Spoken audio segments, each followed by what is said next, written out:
You have been given the protocol, the threefold art of the station master, the one who truly directs the inner broadcast. For days you have practiced this. You have stood as a faithful guard at the gates of your mind. You have commanded the old, sorrowful narrator to stop, and you have attempted to broadcast a new, more beautiful scripture. But perhaps in the magnificent silence that followed your command, you heard an echo. Perhaps the old voice, though quieter now, returned, stubborn, persistent, a ghost from a broadcast you thought had ended. Perhaps the new scripture, the words of health, of security, of love, felt hollow, like a beautiful costume with no actor inside. And in those moments, you may have asked yourself, am I doing this wrong? Why does this still feel like a struggle? If you have felt this, then be encouraged. You are not failing. You are simply ready for the deeper lesson. Tonight, we do not learn a new method. We learn to master the one you already possess. We will uncover the secret ingredient that breathes life into your new scripture and the understanding that silences the echo of doubt for good. For the art of a true station manager is not just in choosing the song, it is in knowing how to make your own subconscious mind believe it. So, how do you make the subconscious mind believe? How do you turn a scripture that feels hollow into a living, breathing reality? You must understand this with absolute clarity. The subconscious mind is not moved by the words you repeat. It is not impressed by logic, nor by mere repetition. It is moved only by feeling. Your new scripture, your inner conversations, they are like a beautiful empty cup. The feeling with which you think those words, that is the wine that fills the cup. It is this feeling-toned wine that becomes the true broadcast from your station. It is the feeling that it accepts as an undeniable truth. Think of your mind as rich, fertile ground. Your words are the seeds you wish to plant. You can cast seeds of I am healthy or I am loved into that ground all day long. But if those seeds are planted with a feeling of anxiety or doubt, they are planted without life. The ground has nothing to quicken. To broadcast is one of scarcity, and it cannot grow a harvest from a dead seed. This is why your new scripture may have felt hollow. You were holding an empty cup. You were planting a lifeless seed. You were reciting lines, but you were not feeling the part. The secret to mastering this art, then, is not about finding better words.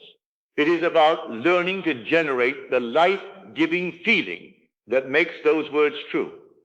Before we learn the practical methods to do this, you must accept this as law.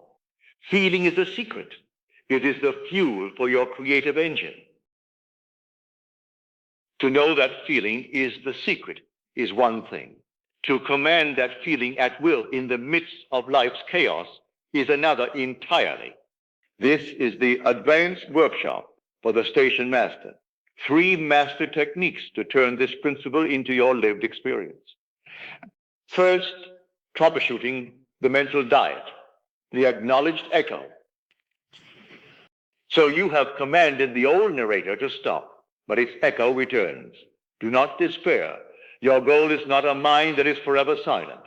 Your goal is to become a station master who calmly decides which programs are given airtime. When the echo of doubt returns, simply acknowledge its presence without emotion, as a guard acknowledges a known trespasser. And then you say inwardly, with authority but without anger, I see you, but I am no longer interested in that story. Then you calmly return your attention to your chosen inner reality. Every time you do this, you are not failing. You are training. You are strengthening your muscle of conscious authority. Second, the art of generating feeling, the sensory anchor. This is the heart of our work tonight. How do you create a broadcast signal so powerful with feeling that it impresses the subconscious mind? You do not force a feeling. You invite it through a sensory anchor. You'll find one small, specific, imaginary physical sensation that would imply your wish is already fulfilled. Let us be practical. If you desire a new home, do not try to force a vague feeling of happiness. Instead, in your imagination, feel the cool, smooth granite of the new kitchen countertop under your fingertips. Or feel the specific texture of the new key in your hand. How does it feel? Is it cold? Is it heavy? If you desire to be healed, imagine a loved one embracing you and feel the specific texture of their sweater on your cheek as they whisper, "I am so happy to see you looking so wonderful." Focus on that single imaginary sensory detail. The larger feeling of the wish fulfilled will arise naturally from that anchor. The imagined physical sensation is the anchor that moors the ship of your desire in the harbor of reality. And third, the bridge to the outer world, the inner shield. Finally, how do you protect the frequency of your station when you must face a difficult person or a stressful situation? You use what I call the inner shield. Before you enter that meeting, before you make that phone call, you take 30 seconds. You close your eyes and you create a short, protective inner conversation that defines the outcome you desire. This will be a peaceful and productive conversation. I will be met with understanding and cooperation. Then you imagine the feeling of relief after the event is successfully completed. You are creating a shield of your desired outcome before you enter the scene. This preemptive act changes the energy you carry, and the world has no choice but to respond to the new state from which you are operating. So you see the mastery. You do not just stop the old story, you calmly dismiss it. You do not just recite a new one, you feed it through a sensory anchor. And you do not just practice in silence. You protect your state as you walk through the world. This is the work of a true station manager. You now have the method. Now let me show you how they can rearrange your relationship. A young lady came to my lectures, deeply distressed by her employer. In her eyes, he was unfair, impossibly demanding, and constantly finding fault in her work. Her inner world was a silent battlefield. In the privacy of her own mind, she would constantly argue with him, defend her work, and relive every unjust criticism. She was, without realizing it, rehearsing a drama of conflict day after day, and her world faithfully performed it for her. I told her she must stop the inner battles immediately. Her task was not to change the man of flesh and bone, but to completely revise the hymn that lived and breathed within her own imagination. She was to write, direct, and feel a new scene. So every night, just before drifting into sleep, she began to conduct a new imaginary conversation. She would imagine herself standing before her employer, but instead of criticism, he was congratulating her on a job well done. He was praising her diligence and expressing his sincere appreciation for her contribution to the company. Her sensory anchor was not something she touched, but something she heard and felt. She focused intently on the tone of his voice, imagining it not as harsh and critical, but as warm, kind, and respectful.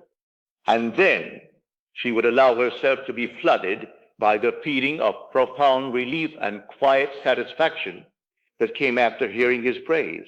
She would fall asleep saturated in that feeling. She persisted in this inner drama for several nights. In the outer world, nothing had changed. She had not spoken a word of this to him. Then one afternoon, her employer called her into his office. She walked in, bracing herself for the usual critique, but the man she met was not the man from her old inner script. He looked at her, smiled gently, and told her that he had been watching her work and was extremely impressed. He spoke of her value to the company and offered her a significant promotion. And he spoke to her in the same warm, respectful tone that she had first constructed and rehearsed within the theater of her own mind. Do you see the profound mystery? She did not change another person. She changed her inner conversation about that person. She stopped being a passive listener to her inner radio and became its masterful station manager. She consciously chose a new broadcast, and the world had no choice but to echo it back to her, because everyone you meet is only playing the part that you have assigned them in your mind. That story does not just tell of one woman's success. It reveals a fundamental law of your own universe. You do not react to the behavior of others. Their behavior is a direct reaction to you. They are the echo of the broadcast you, as a station master, have been silently airing in the grand theater of your life. You believe you are surrounded by a cast of independent actors, each with their own stubborn will. But the truth is far more profound. There is only one power, one director, one author of every scripture. And that power is your own wonderful human imagination. Tonight, you have moved beyond the basic mechanics of this law. You have learned that feeling is the divine fuel that gives life to your inner scripture. You have learned to dismiss the old echoes with quiet authority and to use the sensory anchor of your imagination to make the unseen real. This is no small thing. This is the art of moving from a passive listener of your inner radio to its masterful, competent station manager. You now hold the keys, not just to listen, but to truly direct the broadcast. So, here is your next assignment after this. Do not try to change your entire world at once. Choose one thing, one single, cherished desire. And for the next few days, until we meet again, your only task is to find its sensory anchor. What is the one simple, imaginary sensation that would imply your wish is already a fact? Perhaps you desire to heal a broken relationship. Could your anchor be the specific feeling of a sincere, warm hug from that person? Or if you seek love, could it be the comforting weight of their head resting on your shoulder as you sit together in perfect silence? If it is peace you crave, perhaps your anchor is the physical sensation of your shoulders, finally relaxing, dropping down as all tension melts away. Or for health, is it the feeling of taking a deep, effortless breath, filling your lungs with ease and vitality? Your work is to find that anchor, and in quiet moments throughout your day, return to it, feel it real just for a moment, as often as you can. Plant that living seed again and again. Become familiar with the feeling of your wish fulfilled, for it is the key to the deepest mystery of this law. And we will explore that mystery when we conclude our series. But before we reach that final peak, there is an essential state of being we must first understand. The state of quiet faith that precedes all great change, the lull before the breakthrough. This coming Friday, we will take a brief but profound pause to explore this very state. And then we shall return next week to conclude our journey together, where you will learn the full practical meaning of the statement, everyone is you pushed out. But for now, your work is within. Return to the feeling. Return to the knowing. Now, let us go into the silent